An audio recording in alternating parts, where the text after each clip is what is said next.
It's the Very Smart Book Club. Very Smart Book Club. Oh yeah. Very Smart Book Club. Oh yeah.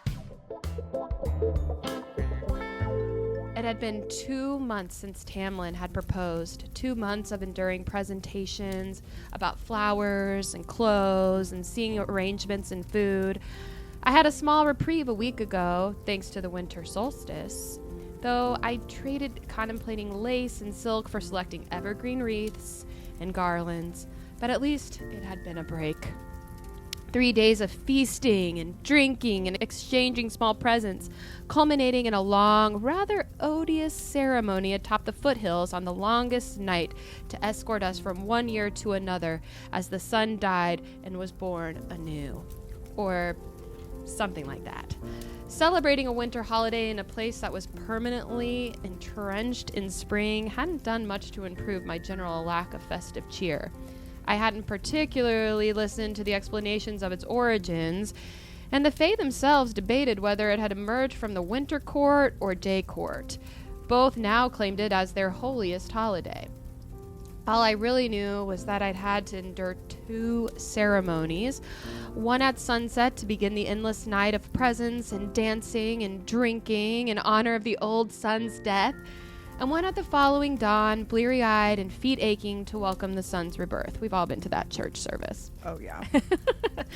It was bad enough that I'd been required to stand before the gathered courtiers and lesser fairies while Tamlin made his many toasts and salutes, mentioning that my birthday had also fallen on the longest day of the year was a fact I'd conveniently forgotten to tell anyone.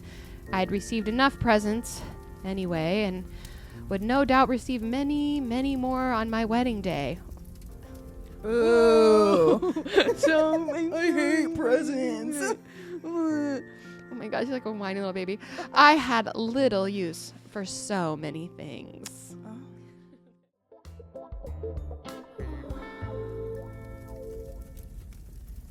We love it dearly. It's intimate, warm, lovely.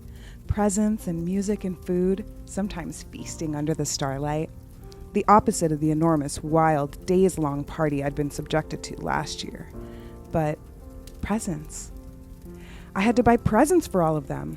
Well, not had to, but wanted to. Because all my friends, now my family, had fought and bled and nearly died as well.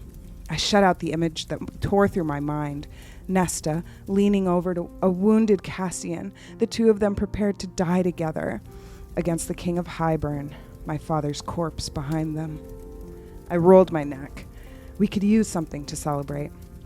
It had become so rare for all of us to be gathered for more than an hour or two. Nuala went on. It's a time of rest, too, and a time to reflect on the darkness, how it lets the light shine. Is there a ceremony?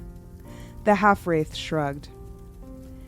Yes, but none of us go. It's more for those who wish to honor the light's rebirth, usually by spending the entire night sitting in absolute darkness. A ghost of a smirk. It's not quite such a novelty for my sister and me, or for the High Lord.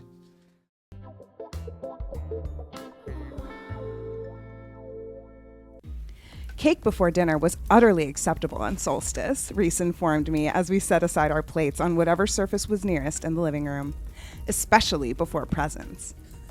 What presents? I asked, surveying the room empty of them, save for Lucian's 2 boxes. The others grinned at me as Reese snapped his fingers and... Oh!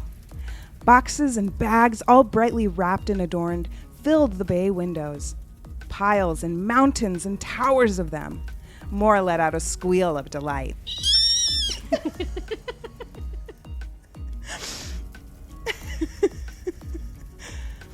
I twisted toward the foyer. I'd left mine in a broom closet on the 3rd level. No, there they were, wrapped and by the back of the bay. Reese winked at me. I took it upon myself to add your presents to the communal trove. I lifted my brows. Everyone gave you their gifts? He's the only one who can be trusted not to snoop, Moore explained. I looked towards Asriel. Even him. Amren said. Azriel gave me a guilty cringe. Spy master, remember? We started doing it 2 centuries ago, Moore went on, after Reese caught Amren literally shaking a box. Cassian laughed at whatever was inside the box. Just what I always wanted. He held up a pair of what seemed to be red silk undershorts, the perfect match to her negligee. With Nesta pointedly preoccupied with flipping through her books, I moved to the presents I'd wrapped yesterday. For Amren, a specially designed folding carrier for her puzzles, so she didn't need to leave them at home if she were to visit sunnier, warmer lands. This earned me both an eye roll and a smile of appreciation. The ruby and silver brooch, shaped like a pair of feathered wings, earned me a rare peck on the cheek. For Elaine, a pale blue coat with armholes, perfect for gardening in the chillier months. And for Cassian, Azriel, and more, I grunted as I hauled over 3 wrapped paintings, then waited in foot-shifting silence while they opened them, while they beheld what was inside and smiled. I hadn't any idea what to get them, other than this, the pieces I'd worked on recently, glimpses of their stories. None of them explained what the paintings meant, what they beheld, but each of them kissed me on the cheek. Before I could hand Reese his present, I found a heap of them in my lap. From Amren, an illuminated manuscript, ancient and beautiful, that she won't be able to read. From Azriel, rare, vibrant paint from the continent. From Cassian, a proper leather sheath for a blade, to be set down the groove of my spine like a true Illyrian warrior. From Elaine, fine brushes monogrammed with my initials and the night court insignia on the handles. And from Moore, a pair of fleece-lined slippers, bright pink fleece-lined slippers. Nothing from Nesta, but I didn't care, not one bit. I know, it's such a sister thing. Like, you cared, you said something. Yeah, you otherwise you wouldn't have said it. Yeah.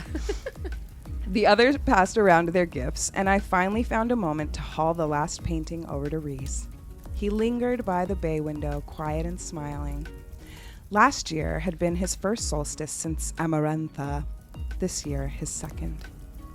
I didn't want to know what it had been like, what she'd done to him during those 49 solstices he'd missed. Probably some 69. That's some dark thoughts to be having, girl. Reese opened my present carefully, lifting the painting so the others wouldn't see it. I watched his eyes rove over what was painted on it, watched his throat bob. Tell me that's not your new pet, Cassian said, having snuck behind me to peer over it.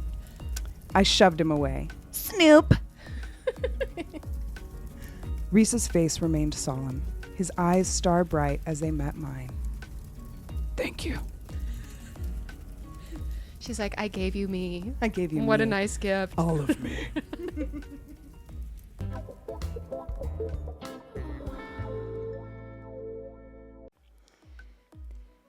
She was crying, and she didn't know why. Only that she never wanted it to end. This binding between them, the feeling of him moving so deep in her that she wanted him imprinted beneath her skin. They always want to be like morphed together. Yeah, I want to be inside your soul. Yeah. His tears dripped onto her face, and she reached up to brush them away. He leaned his head into her hand, nuzzling her palm. Say it, Cassian whispered against her skin.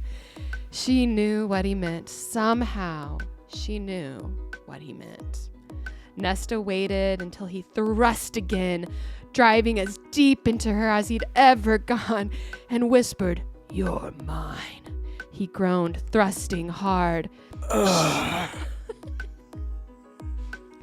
She whispered, "And I'm yours." Those golden threads between their very souls shone with the words as if they formed a harp and strummed by a heavenly hand. For it was music between their souls, always had been, and his voice was her favorite melody. Cassian and Nesta forever.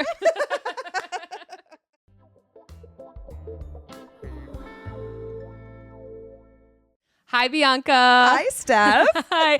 Happy winter solstice. Happy winter solstice.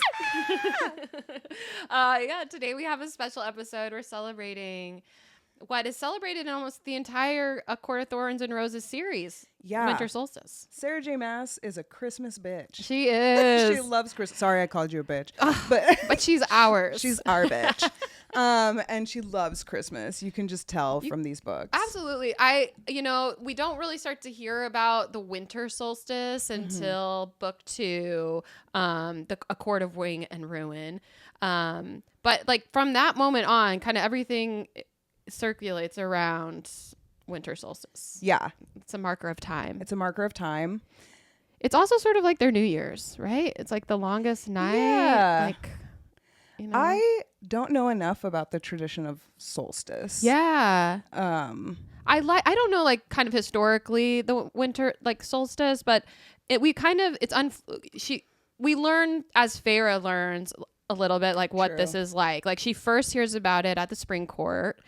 And it's like a really stuffy ceremony. They have to be at church all day. Ianthe's being annoying. Yeah. Yeah, like for me, yes, Ianthe's being so annoying. She's like running all this stuff. And Feyre's sort of in a moment during the first winter solstice where she's kind of just letting everything happen to her.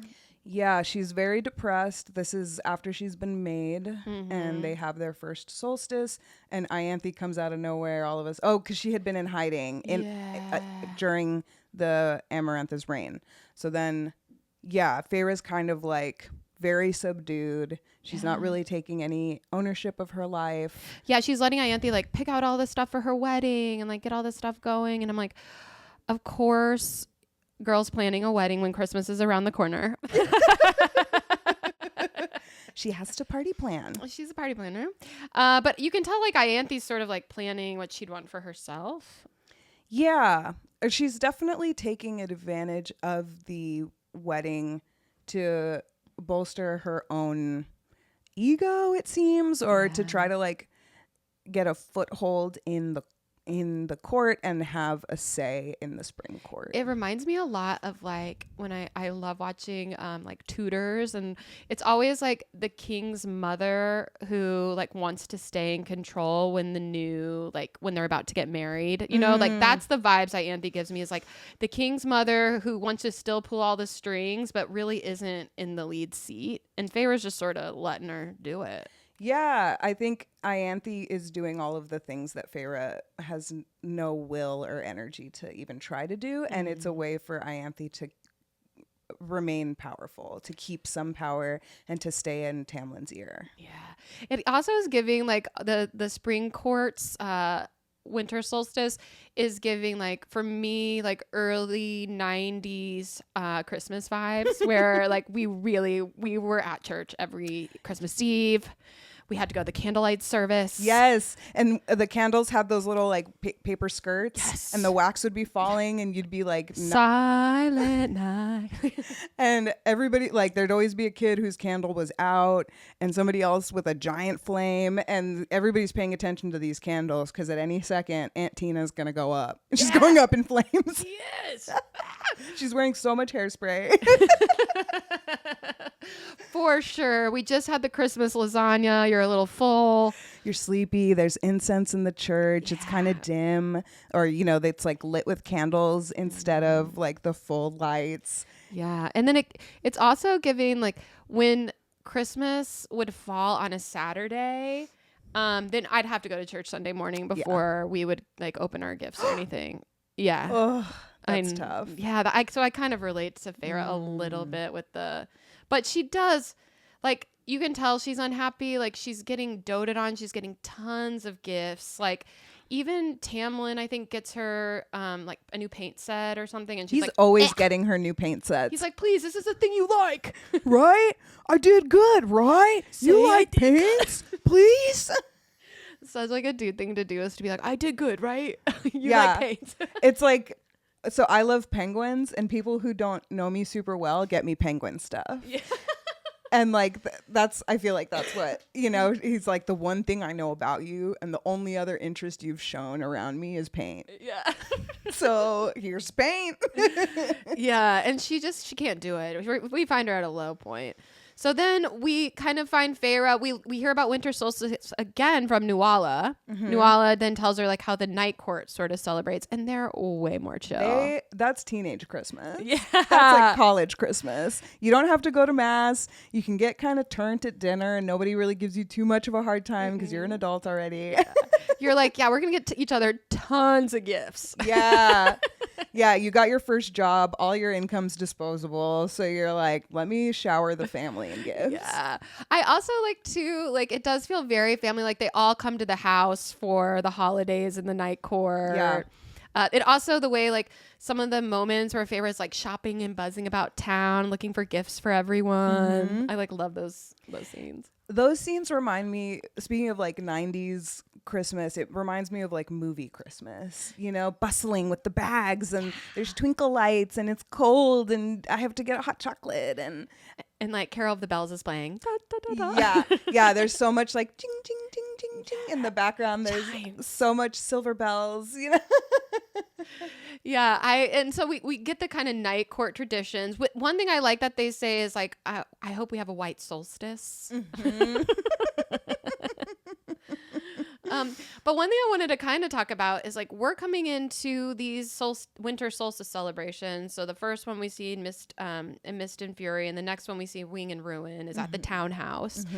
And in this one, it's been 50 years since they've celebrated. Yeah, with Reese. Yeah, and I think it's kind of 50 years haven't done this holiday basically. So yeah, and it's so sad, but he talks about that Amarantha would make him service her all night because she knew it was like his favorite holiday. It's so dark.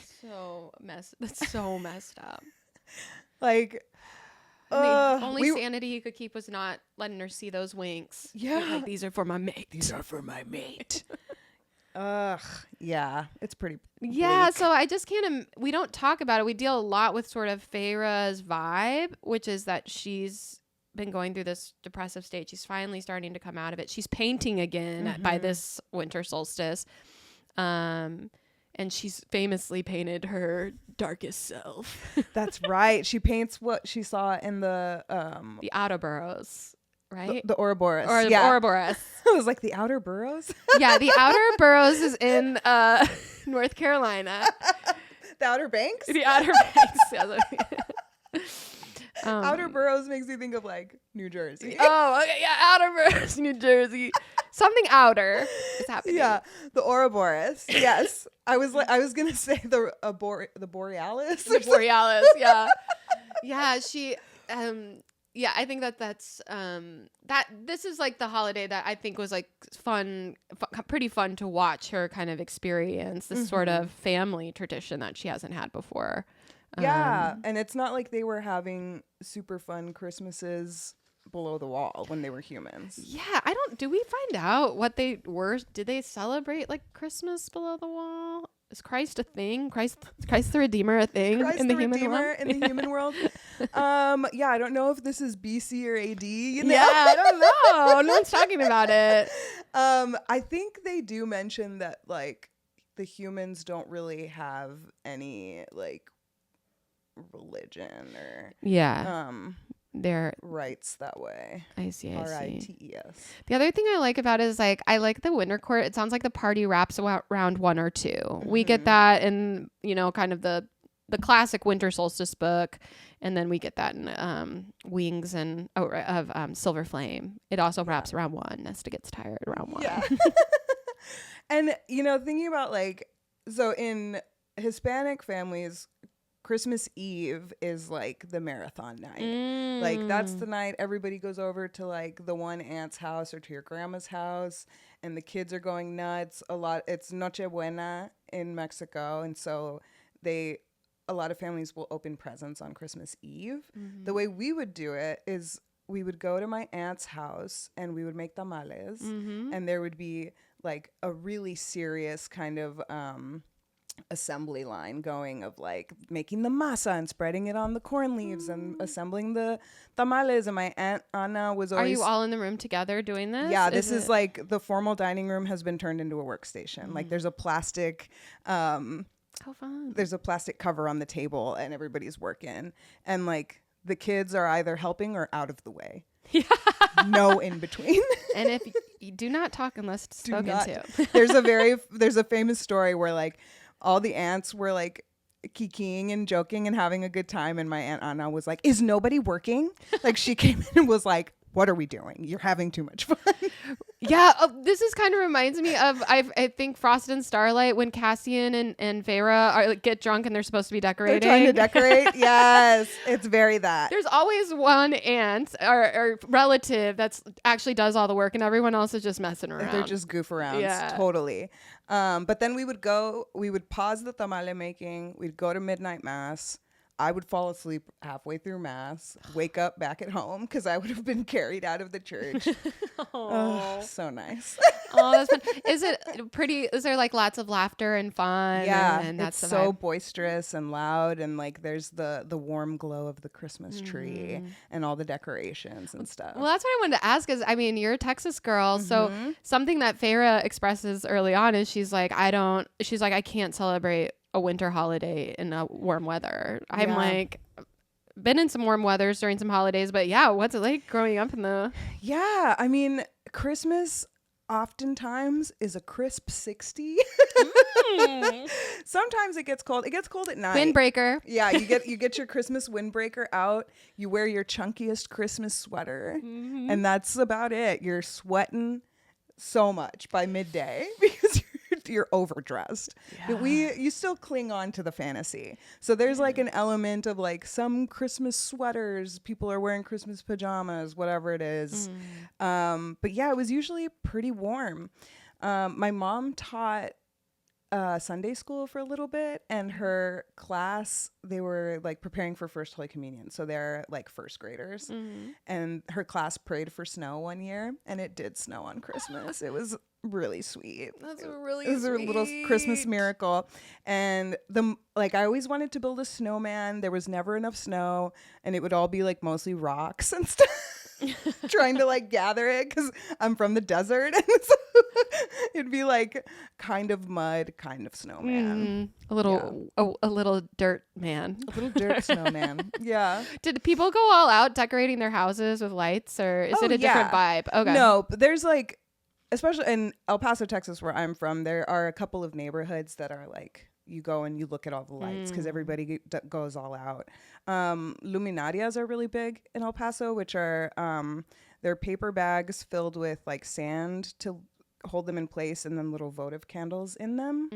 And so those will like line your walkway or like line your yard. That's like a more traditional thing. Like in New England, they have like the single candle in the windows. Yeah, Christmas that was new decoration. for me. Yeah, I had never. I My guess mother-in-law was it's like, gotta get the candles in the window. we gotta get the candles in the window. Yeah, I think that's a very New England thing. And our version of that back home is luminarias.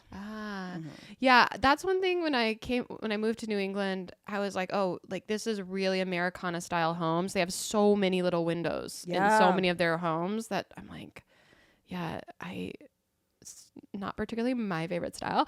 But growing up in Bloomington, very traditional Bloomington, Indiana, 4 seasons, and very much like Hallmark vibes. My favorite thing is I love people with really expensive homes. I'm talking, millions and millions of dollar homes. And I love when people like that will put the blow up stuff in their front yard. Oh, yes. I just love the juxtaposition. I'm like, okay, great. They're not taking themselves too seriously. Like their Yeah. house is insane, but like they're still having fun in there. My parents now live in a neighborhood that's new development, and there's a ton of really nice houses with crazy inflatables. in front of them. Inflatables. There was one house that has like a 12-foot Jack Skellington, and they leave it up from Halloween to Christmas. And my mom's always like, I think it's great. I love it. I do too. I think that's awesome. Like that sort of stuff is just like, I love people who are like smiling through life, and that's a little bit of a smile through life for me. Totally. Yeah. Yeah. I love those like the big inflatable snow globes. Oh, me like too. they're Any so of them. crazy. I know. Yeah. One thing I will say one year, my sister and I were really into putting lights up all around the house. I was thinking, because like in Valeris, I bet the lights aren't that exciting because they're used to seeing twinkle lights all the time. Yeah. It's the vibe to me. Yeah. But my sister and I used to like take a day off school and we'd hang up all of our Christmas lights. And one year there was like a peak on our house. I think it's huge. I mean, it's a huge peak on our house, and my sister was like climbing on it to like hang some of the lights, and one of our neighbors came out and they were like, "You girls need a ladder." We had just like crawled out through our windows. So anyway, I've had some dangers. I've also electrocuted myself hanging up Christmas lights. I was wrapping some around our back porch and it was plugged in while I was doing it, and I noticed one of the bulbs broke. Oh no.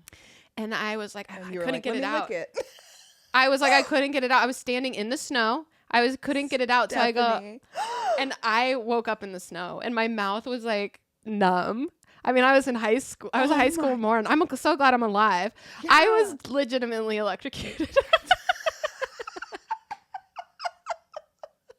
I woke bet up, the lights looked great. they looked great. I was on my back in the snow. Like, what just happened That to me? is National Lampoon's Christmas Vacation. Oh, I know. As someone who did not like or watch that movie growing up, I should have. It was a cautionary tale that You I didn't needed want to watch it because you were living it. You were living it. You're right. It's totally true. Like, You're like- like in Indiana, yeah, your crazy uncle pulls up in an RV and And just like dumps it into the sewer. Like the very sewer grate. Midwest, yeah. I want to talk a little bit about the winter court, because to me, we do get a little glimpse of the winter court, and it seems very Christmas. When they're setting up their camp, when they're in the war against Highburn, Feyre catches a glimpse of it, and she's like, she calls it, it was constructed in its full splendor. All the high fae with either snow white hair or hair of blackest night, skin ranging from moon pale to rich brown. They had the most lesser fae that they brought on there, and she was gawking at the whole camp. There were long-limbed creatures with shards of ice, so like icemen, given from stalked past, tall enough to plant the cobalt and silver banners atop the various tents. Wagons were hauled by sure-footed reindeer and lumbering white bears in ornate armor. They live in the Coca-Cola Christmas Village. They do. I was like, this is the Coca-Cola Christmas Village. Yeah, and they're like on sleighs and stuff. I'm like, they must go all out in the winter court. Oh yeah. Yeah. I want to know more about these like abominable icemen. Me too. And we don't really hear much about how they fought in the battle against Highburn. Yeah, Just they show up late to the party. I feel like I must have glossed over a lot of the only thing I remembered was the giant bears. Yeah. I think there's more here, and I know we've talked about this, but like Moore goes to visit her secret love in the winter court, and I think there's just like so much. I'm kind of intrigued by all things winter court now. Yeah. It's like the North Pole. I bet that's they make toys? Like, what is their industry? Yeah, what is their industry? What are their crops and their goods? Yeah. I mean, I that's what I'm curious about too, is like, what are some of your other like favorite winter solstice moments in this series? I mean, I love the snowball fight. Okay, yeah, we're gonna talk a little bit about the snowball fight, but yeah, it's pretty cute, and they've been keeping score for over 199 years. So funny. I also love Cassian and Feyre getting hammered and decorating. Yeah, I think it's that's so really fun. That's cute. very like Christmas core. That's like Hallmark movie scene kind of thing. I really like the first year that we see the winter solstice with the night court. As there's a scene between Az and Reason where Az is like, do I have to get the sisters anything? And he's like, no, let them take care of themselves. Yeah. They'll handle it. They're going through a lot. Yeah, I'm like, that's so real to time.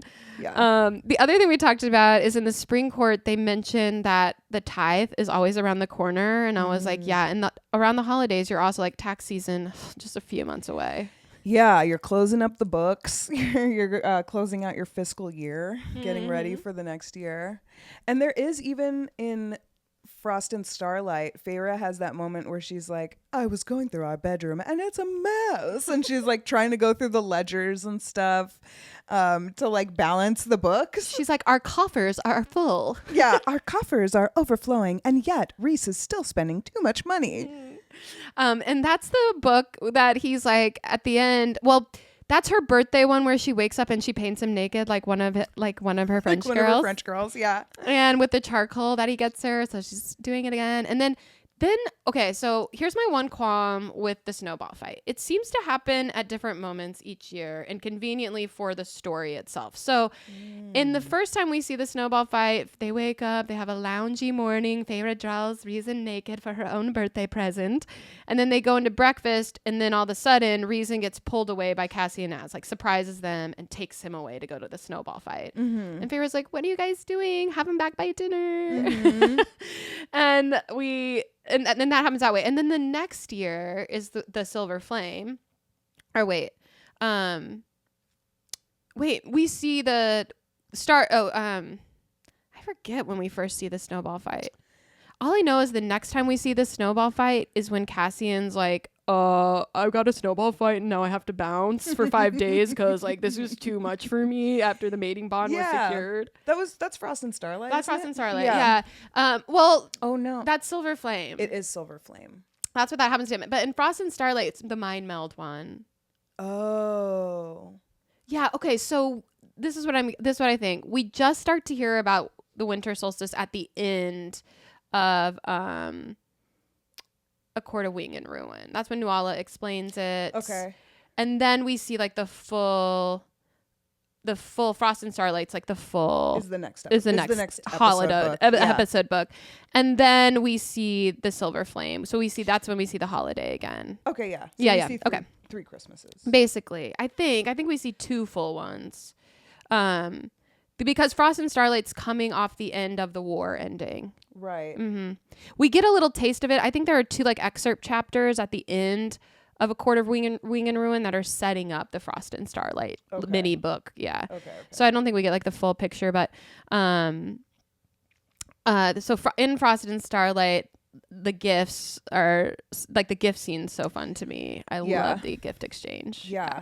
And we've talked about before, but the Cassian tiny book of it all and like throwing that Nesta's present into the Sidra because Nesta's being a bitch, I guess. Yeah. Or Nesta's being rude. She doesn't love herself and she can't tell Yeah. anyone. Like that's the one she shows up just to get her rent money. Yeah. I love it because I'm like, I love some of the themes of like, you always have that like one family member who's troubled, but everyone loves no matter what. Yeah. They show up for like just dessert. Yeah. Or they'll show up for coffee and then they head out. And there's like one grandma who's like, this one, you all came, but if that one showed up, I'd actually be happy. Yeah. Yeah. Somehow that person, the same like troubled cousin that shows up for just a little while is the one that like the elders want to see the most. Yeah. For some reason. You're like, I've been here literally for 12 hours. Yeah. There's also in the Night Court so much love angst, like unrequited love happening underneath the surface. Cassian and Nesta, Asriel, Lucian, Elaine. And that bonus Asriel chapter is a solstice night. A solstice night. Yeah. And Gwyn spends her solstice, I guess, trying to cut the ribbon. Yeah. Yeah, that one. That one is steamy. So there's all of this like happening under the surface. I also love that Elaine's gifts are jokes, right? To Asriel, like she gets some earplugs and headache medicine. Yeah. Yeah. She's like, Because you always have headaches. And everyone's like, yeah, she's so clever. And she's funny. very observant. No one would ever get Asriel this kind of gift. Yeah. It's so funny. Yeah. Like, I feel like they do take, they kind of handle Az with kid gloves sometimes. And when we get that little disturbing peek into his inner world, it's like, oh, I guess I see why. I do too. He's like very sensitive. He is sensitive, and I know he was basically kept in a closet for most of his teen years, but They I am all like, you're have so 500 years old. Yeah, you're 500 years old. Get over it. Or not even get over it, but learn how to work with it. Get an interfamily system going. Yeah, exactly. Get an interfamily system, ass. But instead he's just like, I want every woman I see and I don't touch them. Yeah, he gives incel, but they do say that he gets around. He's just more like quiet about it. So chill. Yeah. I love that. I love that Feyre like gives paint. I love that she's giving paintings. So she's like she's the crafter. Yeah. And unfortunately, that's me at Christmas. You do have your craft table. I have my craft table. I love to paint. Yeah, I have many a Christmas given some shitty paintings to my family, but they're very appreciative. I also love, I'll just mention it a little bit, is in Frost and Starlight. It's pretty sad. I mean, it's a holiday book and it's kind of melancholy, which also you feel around Christmas the holidays. is sad sometimes, yeah. But she does give us the hot up against the wall sex scene between Rhys and Feyre. Hard enough that the pictures fall off. And their minds also have sex. Yeah. Yeah, sexting in this universe is just like imagining at the same time. Yeah. He's like, look at me. Look at how I fuck you. Yeah. Okay. Yeah. Because he wants her to see through his eyes what it's like. Yeah. Honestly, that's pretty hot. It's like mirror sex, basically. Yeah. I was just about to say that. We have some strategic mirrors in our bedroom, and they're nice. They're nice. Also, if you can make eye contact through the mirror, that's pretty good. Pretty hot. It's pretty hot. It's pretty hot stuff. Yeah. Eye contact. I love some eye contact. Yeah. Like sometimes when people are like this, I'm like, what is happening in your head? Yeah. Chill out. Like take a breath. This should be fun. Gosh, exactly. I also like when in Silver Flame, I also like the cute little relationship between Az and Nesta starting to form. He gets her like a book light, and she notices that he's kind of feeling sad that Elaine's not his. He's hanging out by the door. Lucian is a real sad sack a lot of the time. I feel bad for him. He's like been banished really from his, it was like a self-exile kind of because he left with Feyre, but that like his main relationship, which is his friendship with Tamlin, is like in tatters, and that's got to be really difficult. And I feel like Christmas brings that up, like as much as you're celebrating your loved ones and spending time with the people you love, it also reminds you of all the people you're not with and that you still love, or that you're in a complicated spot with. So I think as you get older, at least as I've gotten older, the holidays get more and more sad. Yeah. Or there's a lot of grief wrapped into the holidays. Wrapped like a I present. was gonna say too, like something that sort of shifted my mentality with holidays is I was in therapy. My therapist is like, when you're going into a holiday or a wedding, like people's emotions are all over the place because they're reacting to this this kind of benchmark moment that we've decided is in our year. And you need to put on your armor for that. Like people are gonna have all sorts of energies coming at you. I've been so receptive my whole life, like just like, oh yeah, like, and then all of a sudden I'm like, sunshine girl. Yeah, I'm a sunshine girl. And then I'm like, we're arguing over like what food can be served at the table, and it's like, this does not matter. And so now when I go like for a holiday or something, I almost don't think of it as a relaxing time, but it's more of a like protecting myself time and my energy time. Yeah. And I can still have great time doing that. I just have to be protective. Yeah. Right. Yeah. It's true. And I feel like as I've gotten older, like helped me to appreciate the magic that my parents were able to put into the holidays. Because as an adult, you're the one doing that for yourself, really.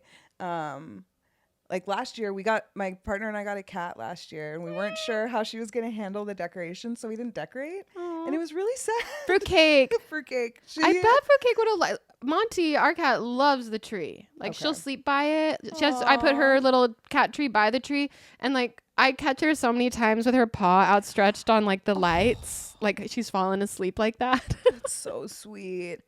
Yeah. Hopefully she like won't try to climb it or anything. That's like the main concern. Yeah. Because Fruitcake has a wild side. She's rowdy. I have a little tortoiseshell cat, and I've already had to go to urgent care because she's bitten me. It's a deep bite. a deep bite. That's so funny. Yeah, but so we were worried how fruitcake would handle the holidays, but I think we're gonna try again this year. Yeah, I hope so. The only other thing I wanted to touch on is this is Feyre's birthday too, and Yeah. having your birthday around a holiday. Yeah, what a drag. So when I was in high school, I think, we were all like, family was in town. It was one of the like pre-Christmas days. The family's all together. We're talking about like what a drag it must be to have your birthday on Christmas, because it's like, I want my own day. And I made the joke at the table of like, yeah, you're just trying to celebrate your birthday and everybody's freaking out over this Jesus guy. Yeah. And my mom acted like I had sat on a nativity and pissed. She was livid. My parents both shocked, frozen place, and they were like, you better ask for forgiveness at mass tonight. I can't believe that you said that. And my uncle, who is a deacon in the Catholic Church, was like, I thought it was pretty funny. It's pretty funny, and it's not the dude's real birthday. It's not the dude's real birthday.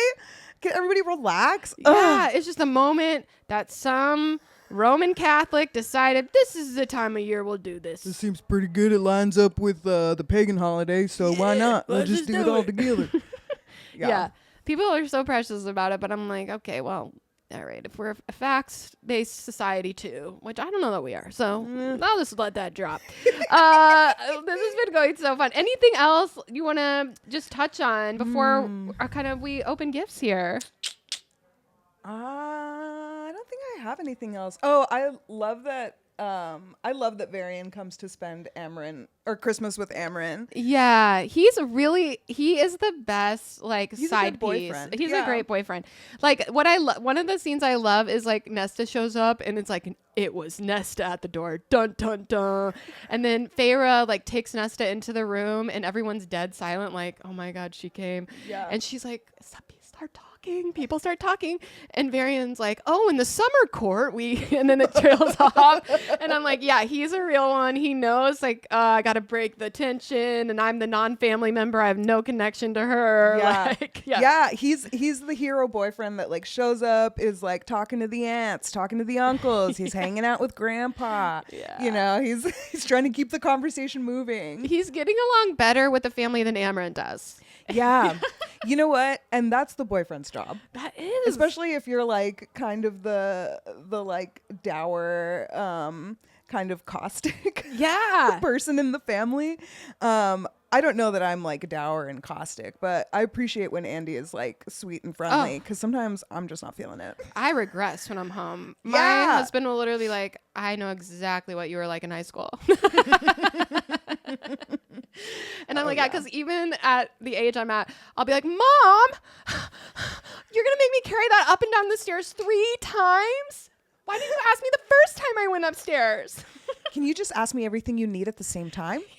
And then I'll figure out how many trips it takes. What do you mean it's in one of the counters? There's 15 different drawers and countertops. Mom, I can't hear you if I'm in a different room. Wait till I'm in the room to tell me something. I just went out to the garage to get stuff. You want me to now go back out to the garage to get more stuff? Oh my gosh, never. Mom, I'm ends. literally putting it in the dishwasher right now. I can't clean any faster. No, I didn't squeegee the shower this morning. I'm so sorry. Yeah, I regress also. Oh man, and that's me. so That's bad. my Amryn. That's my Amryn vibes during the holidays. Yeah. I don't want to. Yeah, it's interesting. Well, let's move on. Let's open our gift, shall we? Yay, let's do it. Okay, Bianca. So something I've been loving at getting into the fantasy fairy smut world is all of the artist creators. Yeah. Like I love what everyone makes. Like I think it's so fun, and I think I love how into it everyone is. Yeah. On Etsy, they have amazing gifts from, especially from ACOTAR. That's the book series we've been focusing on. Yeah. As of late, and so yeah, we've got our Valkyrie t-shirt. But Bianca and I wanted to do a little gift exchange for the pod. Yeah. So let's do it. Happy winter solstice. Happy winter solstice, Steph. Thank you. Oh, Bianca is giving me a very cute bag. She actually put tissue paper in it, queen. And it's green and crinkly. Beautiful. Oh my gosh. Nice and loud for Oh my audio. gosh, I'm so excited. Okay, here we go. I got my own markers. You know what is crazy? I just bought a Barbie coloring book, and here we are, living our best life. Oh, cute. And she got me some cute, cozy snowman socks. I just want to say that these cozy cuties socks I wear all the time because So I sit at my cozy. desk every day grinding away. Oh, and some smutty book stickers. Hot girls do read. I like my books smutty. Yeah. Yes. You gotta get them a little dirty. Keep it things interesting. That's right. And oh my gosh, this is awesome. She got me a red. Okay, this is giving the book that Cassian gave Nesta. Yep. Thank you. It's a tiny sex diary. I That way we love can it. Keep track of stories for the pod. We have to. Bianca and I were talking earlier. I don't want to forget it. Is we didn't touch on Cassian's gift to Nesta and the Oh, Court of yeah. Silver Flame. Like, he gets her the little book. She tosses it out. She doesn't get him a gift the next year, and Yeah. he still gets her a dope ass gift. The Symphonia from the Day Court. 5,000 songs in your pocket. 5,000 songs. It's an iPod, and It's a- Cassian loves her. They Yeah. have such an epic night, and They do. And then she has to dance with Harris. she does. And then Cassian says, "Move." Move. And he ruins all their planning. Thank you so much, Bianca. You're I love this. welcome. This Happy is so cute. Thank solstice. you. All right, I got you a few things. I'm so Happy excited. Happy solstice. Let's go with the first one. This one probably will not come as a surprise because it's like our little. And I didn't do any tissue paper. No, that's okay. Oh, I love it. It's the drawer that they had in their hovel of a cabin, and the top drawer has flowers, and the second drawer has flames, and the third drawer is night. And I can't wait to put all my little trinkets in there. It's a little mini. It's a little mini. I love it. Ooh, and then we have some fun stickers. Oh, I love it. It's we have Reese and Feyre. The whole inner circle, and they're like cute little. They almost look like Funko Pops. Like they have little bobbleheads. Yeah, They're so a woman cute. in New Zealand makes these. New Zealand. I know. I got a package from New Zealand, and I was like, "Oh my god, Oh my god. good on ya." Good on ya. No worries. No worries, sweeties. And then there is a sticker of a wolf silhouette and a woman silhouette. And it says, "I was not prey any longer. I decided as I eased up to the door, and I was not a mouse. I was a wolf." From a potion from Tarquin. Oh, it has, this is the potion from the summer court that has, I forget exactly, but I it do has too. like, but yeah, there's fun birds in it. there's little I love it. birds. And there's some more little stickies. Oh yeah, A cereal. It should come with the cereal. I love the cereal. Bianca and I, for those of you listening in, we have a full like little tree here, a little setup going in the studio, and I put the Yes. cereal at the top of our Christmas tree, and what's his name's eye, Julian's eye hanging as a Christmas as decor. a Christmas ornament. Oh my gosh, these stickers are all so cute. I know, aren't they so cute? They are very cute. Man, get on Etsy. Get on Etsy. They're doing to the Yeah, stars Etsy that people, you're listen. doing it right. And the dreams that answer. Oh my gosh, my water tumblers don't even know what's coming to them. Ooh, and the mini books. The mini books The are mini so books, cute. They are so cute. I can't wait. I can't wait to put all of this up. On one of Vera's birthday cakes, Elaine either does it or someone else decorates the birthday cake at winter solstice like the drawers. Like each tier right. is one of the drawers. I was like, Yeah. this is so cake boss right now. That is very cake boss. Ace of Cakes. Ace of Cakes. In Pittsburgh? Is that where that one is? Mhm. Is this also? Oh my god. Okay, yeah. I've got you a Steph. few things here. I just can't help myself. I'm like a huge, like, I love buying other people things. That is your love language. It is my love language. Just giving gifts. I love to give Ooh, gifts. I love a cozy sweater. A night court sweatshirt. I'm so excited. For our fans, everyone knows Bianca's a night court girl. I am a night court girl. And I got it extra baggy for my girl because she loves a baggy I sweat. do love a baggy sweat. Oh, I'm already so cozy in this. Thank you so much. You're so welcome. And then I did wrap one gift. Ooh, I'm excited. You did. So we basically got each other the exact same amount. I just spread it out over the course of 3 wrappings. And I was like, I gotta condense. Yeah. Put it all That's in the same fair. bag. Like, Let's see. so fair. This is a stunning wrap job. There was a beautiful bow on the box and everything. I was in 4-H, so another Indiana fun fact about me. I can wrap a gift in like under time, and usually I don't show any of tape, but today was fast. No, fast you did wrap. a great job. I'm impressed. You could work at Dillard's. Oh my God, what a compliment. Honestly, from folks like us from the Southwest and Midwest, working at Dillard's, I it's love to work at Dillard's. pretty top tier. I'm struggling with the box. And I didn't even tape it. No, I know. I'm What just is a your family fool. like with tape? My mother-in-law will tape like every inch. That it like just takes hours to like just get a box to open. just get in there. Yeah. Ooh, and no wonder it was so safely wrapped. It is a Yeah. beautiful mug. The Bat Boys, Cassian, Rhysand, and Azriel. And it has their titles. So Cassian, General Commander, Rhysand, High Lord of the Night Court, and Azriel, Spy Master, Shadow Singer. It's so cute. It's so cute. I can't wait to curl up with some hot cocoa in my new sweater and my warm little mug.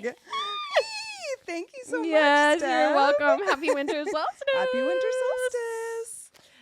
Speaking of the Bat Boys, I think what I'd love to do next is let's do a little improv. Ooh, I love improv. Yeah, let's do it.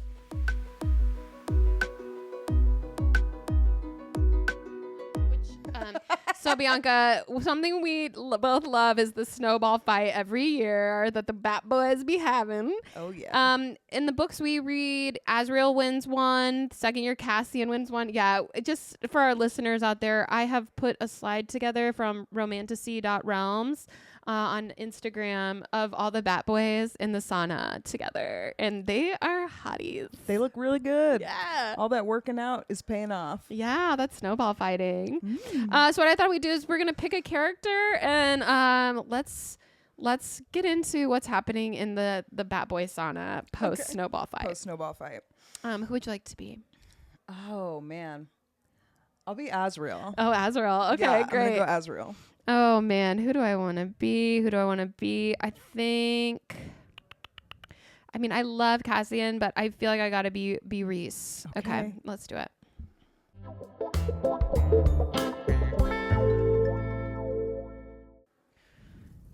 You boys, you fought well today.